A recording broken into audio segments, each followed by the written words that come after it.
What's up, guys? Time for some more vroom vroom turbo noises. So today we are going to be installing that. That is the aFe hot and cold pipes. There. And there on the other side. So we already have the cold air intake, which is right there and set off to the side. So now we're gonna do the charge pipes, and I need to work on the exhaust. But first thing, obviously, in which we already covered in the cold air intake, is to remove the box. So if you haven't done that yet, go into my channel, go into the cold air intake, look for the first part of the video, and it covers how to remove it. In fact, I'll just add it right here. Here's the instructions. And the first thing that it tells us to do is to go ahead and disconnect the this guy right here, the mass airflow sensor. And what we're gonna do on that is just, you would push down and then pull him out. And if it's your first time pulling it, usually it's difficult. So let's see here. It's especially when you only have one hand. Anyways, push down and pull. So I'm gonna go ahead and do that. Okay, so that came out easily with two hands. Again, you just depress this and pull. The next thing we need to do is remove this guy from the factory airbox. So if we go to the other side, you can see there's a little access there, so you can depress it with some needle nose. And then the last thing that we need to do is grab a 10mm wrench and undo this guy right here. And once that's done, then the box is ready to be pulled out, and we'll pick up the video there. So we're gonna go ahead and access, you can see this backside, and push this through to disconnect this clip from the box. Then we're gonna take our 10mm onto that guy right there and undo him.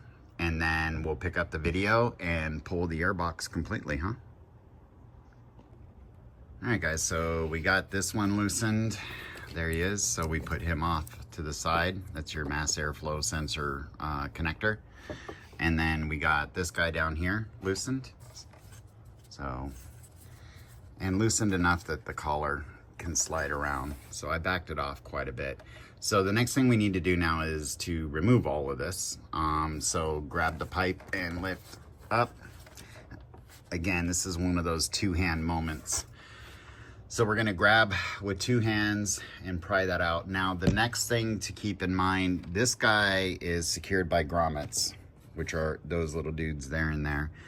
Kind of difficult to get out. You're gonna have to manhandle it. Don't worry about breaking it. See, we got instructions. So I'm gonna use two hands. We're gonna get that undone from that pipe. And then we are going to basically pry this out gently, so we don't scratch any paint, but that's where we're doing, and we'll pick up the video from there. Just a quick tip for getting this box out. It's easier to go and grab from what you're trying to pull out. So I already undid this one. We're gonna try to undo that one while I got you guys here. So I went, grabbed at the grommet basically, and pulling up. There he is. Okay, so that side. Okay, so those two are off now. It's just this dude that we don't have access to, and I'm just gonna lean him forward. There he goes. Okay, all right, back to two hands. Ta-da! Stock OEM airbox is now removed. Nothing there. Okay, so we threw the removal in. Now, to get rid of this pipe, or rather to remove it, what we need to do is right here at the top, there are these, and you just need to kind of spread them, and they lock into that tab like right there. So spread there, and then up here we have the same thing. So go in there, and on this one I'm just kind of pulling to the side and pulling up very easily, and then we just grab this. That's done. And this one is a little trickier. Yep, there it goes. Okay. Yep. All right. So remove that, set it to the side, and we got to start building out those guys. As usual, aFe includes pretty good instructions, and one of those is, or in the instructions is a parts list. And I would recommend that once you get this, start separating out between hot and cold. And aFe is pretty cool. They put all the parts numbers on the bag, so it's super easy to figure out what's what. So you just pay attention to the part number here and it lines up. So this is our hot side, which is right here. And then this is the cold side, which is down here. Now, one thing to note is that there's two couplers, E and F, and one's a 2.5 diameter and one's a 2.88. They're super, super close. If you look at the part number right there on the black, it'll tell you which one's supposed to go to which. So I almost messed that up, but just a little tip. So we are going to go ahead and start assembling the cold side, which is this. So, all right. Excuse me, which is this. This is the cold side. Cold side convention is 5-on-1. Hot side is 1-0. Okay guys, so the next thing we need to do is to get this first pipe out, which is what, 61510B2, and it's got a hole. So I actually put the screw in, but anyways, it's got a hole. So find the pipe that has this. And then you need to get this, which is a plug, and it goes into there. And what they tell you very specifically in the instructions is to use thread sealant. So we use red Loctite and just ran a small bead down and then screwed it in so that it seals as the directions indicate. So if you don't have thread locker, I'll drop a link, but hopefully you do. Okay guys, so our next step is we grab the piece that we just put the plug that we put Loctite in. We get the smaller of the silicone coupler and we get a smaller clamp, and then these go together and clamp. So that's that.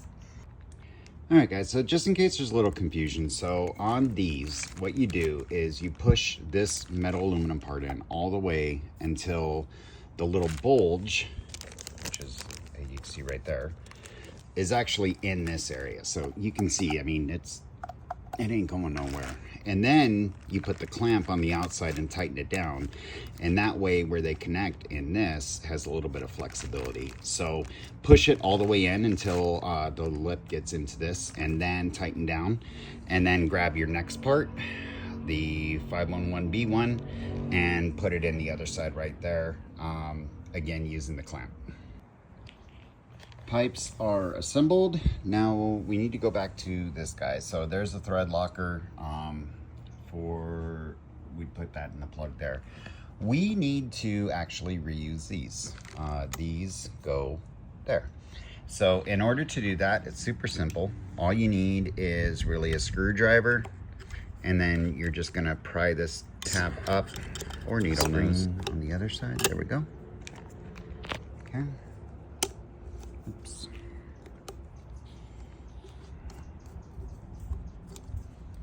A little bit more. Okay, so we tied that, brought that, there we go. Okay. Yeah, there we go. Then he pops out, and then you do the same on the other side. So use a screwdriver, pop those two, these come out, transfer it to these. Again, this is covered in the instructions, so. All right, so we got the clips transferred. One thing, it's kind of not too clear, or maybe to me. Obviously you have two different diameters, so 2.5, 3. Make sure you get those right. The clamps actually go around the outside. So it kind of looks like it's on the inside there, but it's clearly not.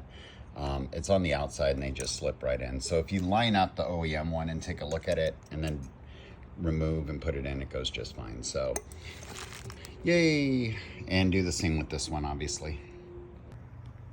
We have one more very messy thing to do. So one of the things on the instructions is that it recommends when you install your O-rings into these that we use grease. So I have some red and tacky Lucas grease. I'm just gonna lubricate these. I'm not using a whole hell of a lot. It's just enough essentially to hold it into place, because they go into that ring right on the inside right there. So we're gonna go ahead and coat them with grease, both sides, both pipes, seat them in there, and then we'll be ready for install. So if you don't have grease, now's a good time. Okay, so there we go. The O-ring has been lubricated. Let's install. Okay, this side's installed. Definitely do not tighten any of this until it's installed. And you have to make sure that you get just the right angle for those clips. But the passenger side, or the side with the airbox, is installed. And let's take a minute real quick so you guys understand, you know, how easy these are to install. So there's the other pipe that we're gonna replace. It goes all the way back there. So with these clips, and it's really as simple as this, you just grab it and slide it towards you, and then there's a little notch, see, right there. So we'll try to do the same thing here. I'll get in, oh, there it is, get in, push it that way, slides into the notch, and you can see once it's in there, then you just grab it and pull. So that's how you remove it. So we're gonna remove this side now because I need those clips to transfer into that one. Yay. Okay, so here we are all buttoned up. Here is the other side installed. Right there. You can see the clips are there. This guy right here. I gotta clean some wiring up on my D-switch. I just got a new bracket. You can see we replaced the aFe GT Momentum Orange series, but we still get a good view. So there's the cold pipe, or there's the pipe that we installed and going in, and again, nice and secure. So this is what it looks like. I got the orange series because of the whole hybrid thing. I've kind of felt like it matches, and then I put the engine guard, and I got some amber rock lights. So this whole thing actually glows orange. So kudos to aFe for putting that out. It looks great at shows and events. But all right, fun time.